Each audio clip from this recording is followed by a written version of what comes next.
Hello friends, welcome YouTube channel में आप सबका स्वागत है। फिर से मैं एक नई वीडियो के साथ आ चुके हैं, अपडेट वीडियो के साथ आ चुके हैं। आज की जो हमारी वीडियो होगी बहुत ही इंटरेस्टिंग और शानदार अपडेट के बारे में जो जानकारी है वो आप सभी को मैं यहाँ पर देने वाला हूँ।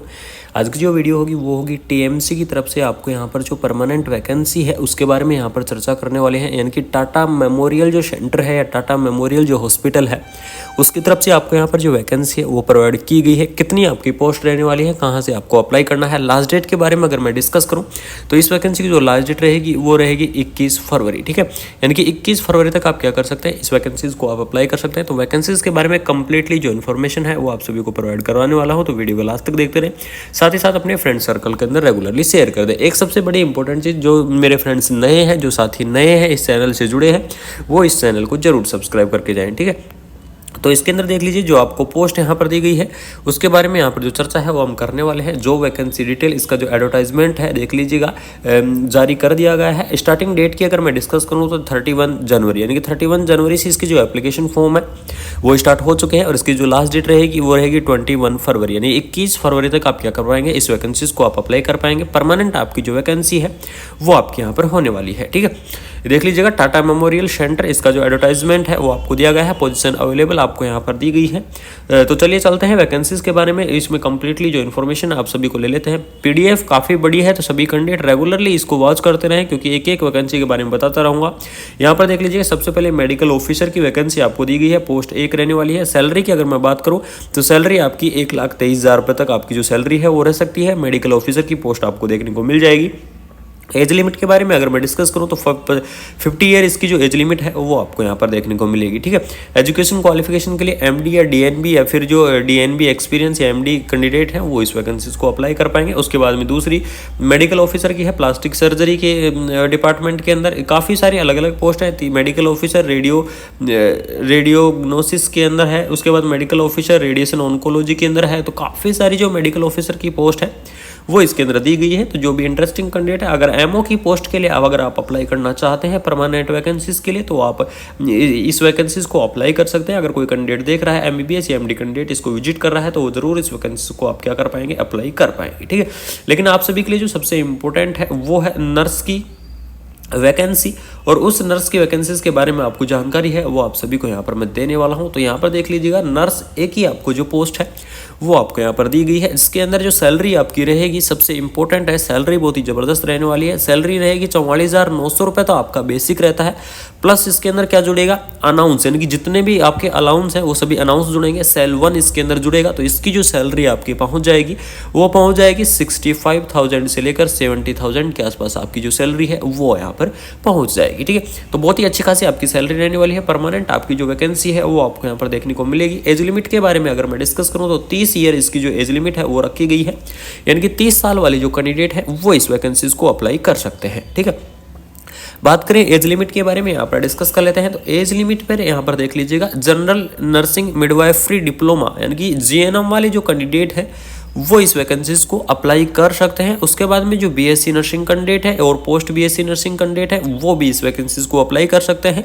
जीएनएम वाले कैंडिडेट हैं उनके पास भी यहाँ पर 1 ईयर का एक्सपीरियंस मांगा गया है, और बीएससी और नर्सिंग और पोस्ट बीएससी नर्सिंग वाले कैंडिडेट हैं उनके पास भी यहाँ पर 1 ईयर का क्लिनिकल एक्सपीरियंस है वो आपका यहाँ पर मांगा गया है। और मिनिमम आपकी जो होनी चाहिए वो होगी 50 बेडेड हॉस्पिटल। ठीक है, यानी कि 50 बेडेड हॉस्पिटल का आपके पास एक्सपीरियंस है वो इस वैकेंसीज को अप्लाई कर पाएंगे। यहाँ पर देख लीजिएगा जीएनएम वालों के पास भी 1 ईयर का एक्सपीरियंस है, और बीएससी नर्सिंग और जो पोस्ट बीएससी नर्सिंग है उनके पास भी यहाँ पर जो 1 ईयर का एक्सपीरियंस है वो मांगा गया है। ठीक है, सबसे बड़ी इंपॉर्टेंट क्लिनिकल एक्सपीरियंस होना चाहिए, और 50 बेडेड कम से कम आपकी जो हॉस्पिटल है जहाँ से आप एक्सपीरियंस लेके आ रहे हैं वो 50 बेडेड आपकी हॉस्पिटल है, तो ही वो एक्सपीरियंस है वो आपका मान्य होगा। उसके बाद में देख लीजिए साइंटिफिक असिस्टेंट की पोस्ट आपको यहाँ पर दी गई है। इसी के साथ साथ आपको अलग अलग पोस्ट है वो आपको दी गई है। टेक्नीशियन की भी पोस्ट है, अगर कोई कैंडिडेट इंटरेस्टिंग है तो इस वैकेंसी को जरूर अप्लाई करें। टेक्नीशियन के लिए आपको देख लीजिएगा 12th पास साइंस, यानी कि साइंस के अंदर 12th पास कैंडिडेट आप टेक्नीशियन की पोस्ट को अप्लाई कर पाएंगे। सैलरी आपकी बहुत ही अच्छी खासी रहेगी। ठीक है, तो ये थी नर्स के बारे में इन्फॉर्मेशन की। नर्स की आपको जो वैकेंसी है वो देखने को मिल रही है। परमानेंट आपकी जो वैकेंसी है वो आपकी रहने वाली है। अब इसके अंदर बात कर लेते हैं कुछ जो इंपॉर्टेंट इंस्ट्रक्शन होते हैं उन इंस्ट्रक्शन के बारे में यहाँ पर चर्चा कर लेते हैं। तो यहाँ पर देख लीजिएगा जनरल इंस्ट्रक्शंस आपको यहाँ पर दिए गए हैं। ठीक है, सबसे पहली चीज़ ये ऑनलाइन एप्लीकेशन फॉर्म आपके आवेदन होंगे, तो सभी जो कैंडिडेट हैं वो इस वैकेंसीज को ऑनलाइन जरूर अप्लाई कर दें। लास्ट डेट के बारे में अगर मैं डिस्कस करूँ तो लास्ट डेट रहेगी इसकी 21 फरवरी, ठीक है। इनकी 21 फरवरी तक आप इस वैकेंसीज को अप्लाई कर पाएंगे। तो जो भी इंटरेस्टिंग कैंडिडेट है वो 21 फरवरी तक इस वैकेंसीज को आप जरूर से अप्लाई कर दें। उसके बाद में देख लीजिए आगे यहाँ दिखा रखा है, अगर आप नॉन सबमिट करते हैं एप्लीकेशन को या फिर आप अधूरा एप्लीकेशन फॉर्म छोड़ते हैं तो वो आपका एप्लीकेशन फॉर्म ऑटोमेटिक यहाँ पर रिजेक्ट कर दिया जाएगा। यहाँ पर स्पष्ट लिखा हुआ है, ठीक है। उसके बाद में एज रिलैक्सेशन के बारे में यहाँ पर देख लीजिए, काफ़ी कैंडिडेट बोलते हैं कि सर एज रिलैक्सेशन के बारे में बताया करो, तो आपको एज रिलैक्सेशन के बारे में थोड़ी सी अपडेट आपको यहाँ पर दे देता हूँ कि 5 ईयर आपका एज रिलैक्सेशन है SC और ST, यानी कि SC ST कैटेगरी के लिए 5 साल का एज रिलैक्सेशन रहेगा। OBC कैटेगरी के लिए आपको 3 साल का यहाँ पर एज रिलैक्सेशन है वो आपको देखने को मिल जाएगा। और जो PWD कैटेगरी है, PWD कैटेगरी के लिए आपको यहाँ पर 10 साल का एज रिलैक्सेशन देखने को मिलेगा, ठीक है। तो इस प्रकार से आपका यहाँ पर एज रिलैक्सेशन है वो आपका होने वाला है। बात करें एप्लीकेशन फीस के बारे में यहाँ पर डिस्कस कर लेते हैं कि एप्लीकेशन फीस आपकी कितनी लगेगी। तो कैंडिडेट पे द एप्लीकेशन फीस 300, यानी कि 300 आपकी 300 रुपये आपकी जो एप्लीकेशन फीस है वो आपके लगने वाली है। लेकिन यहाँ पर सबसे बड़ी इंपॉर्टेंट चीज़ यहाँ पर दी गई है कि SC ST फीमेल कैंडिडेट और डिसेबिलिटी कैंडिडेट अगर first time applying for the civil post after the serving any rank, यानी कि अगर ये कैंडिडेट अप्लाई करते हैं तो इनको यहाँ पर कोई भी एप्लीकेशन फीस देने की आवश्यकता नहीं है, यानी कि विदाउट पेमेंट आप क्या कर सकते हैं, इस वैकेंसीज को आप अप्लाई कर पाएंगे, ठीक है। उसके बाद में यहाँ पर देख लीजिएगा लिखा हुआ है, आपको कुछ चीज़ें आपको यहाँ पर दी गई है कि एडवर्टाइजमेंट नंबर आपको यहाँ पर दिया गया है। Direct recruitment on the India basis आपकी यहाँ पर जो वैकेंसी है वो आपकी रहने वाली है। बहुत ही शानदार आपकी जो भर्ती है वो आपको यहाँ पर दी गई है। तो मेरा सभी कैंडिडेटों से निवेदन है इस परमानेंट वैकेंसीज को आप जरूर से अप्लाई करें, क्योंकि बहुत ही बेनिफिट वैकेंसी है, अच्छी पोस्ट है। टाटा मेमोरियल सेंटर की तरफ से आपको जो पोस्ट है वो आपको अवेलेबल कराई गई है। और सबसे बड़ी चीज़ है कि TMC वाराणसी, यानी कि उत्तर प्रदेश की तरफ से यहाँ पर बड़ी खुशखबरी देखने को मिल रही है। तो जो कैंडिडेट है उत्तर प्रदेश से बिलोंग करते हैं वो कैंडिडेट जरूर से इस वैकेंसीज को अप्लाई करें। बाकी ऑल ओवर इंडिया की वैकेंसी है होने वाली है, तो कहीं से भी कोई भी कैंडिडेट इस वैकेंसीज को आप अप्लाई कर सकते हैं।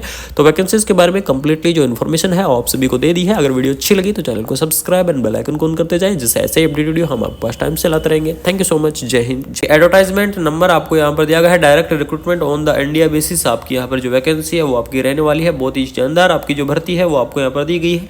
तो मेरा सभी कैंडिडेटों से निवेदन है इस परमानेंट वैकेंसीज को आप जरूर से अप्लाई करें, क्योंकि बहुत ही बेनिफिट वैकेंसी है, अच्छी पोस्ट है। टाटा मेमोरियल सेंटर की तरफ से आपको जो पोस्ट है वो आपको अवेलेबल कराई गई है। और सबसे बड़ी चीज़ है कि TMC वाराणसी, यानी कि उत्तर प्रदेश की तरफ से यहाँ पर बड़ी खुशखबरी देखने को मिल रही है। तो जो कैंडिडेट है उत्तर प्रदेश से बिलोंग करते हैं वो कैंडिडेट जरूर से इस वैकेंसीज को अप्लाई करें। बाकी ऑल ओवर इंडिया की वैकेंसी है होने वाली है, तो कहीं से भी कोई भी कैंडिडेट इस वैकेंसीज को आप अप्लाई कर सकते हैं। तो वैकेंसीज के बारे में कंप्लीटली जो इन्फॉर्मेशन है